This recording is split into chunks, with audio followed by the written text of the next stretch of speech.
Now we're going to pull the turkey up on its head, and you're going to liberally season the inside. All right, all over. You need a good amount. We're also going to put a handful of the mirepoix. Not a lot, just a handful. And then we're going to stuff some rosemary and sage in there also. And it's going to make for a very aromatic turkey, kind of flavored from the inside. Then we're going to tie the legs together with some string.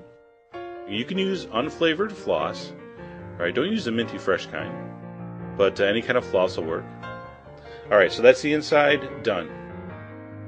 Now, for the outside, I'm going to go and I'm going to loosen the skin on the top of the breast. Now you can start it with your fingers. What I like to do is take a thin rubber spatula. It has to be something that's dull, okay? Because a metal object might tear through the skin. The skin's very tough. The sharp edge will poke through.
That's what wars are, they're mass sacrifices.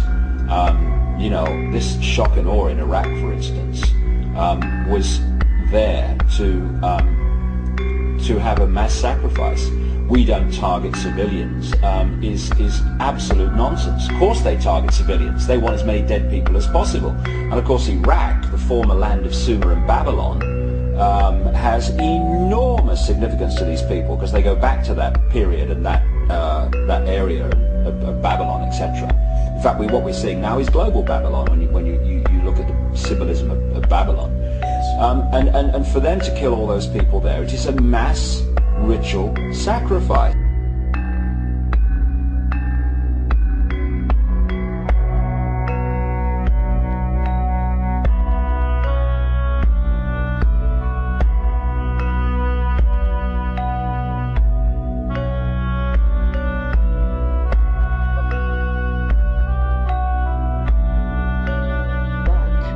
We are told, sir, that the Chitawuli fatten on the energy that we human beings give them. They make us to fight each other. And when the whole land is drowning in death and fear and terror, when hundreds and hundreds of people are angry and afraid, the Chitawuli get fat because they eat what we call the dark power, which is brought about when human beings destroy the planet on which they live. The fate of human emotion. Yes, sir. Very, very intense human emotion.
Are we being used as instruments for the destruction of our own species?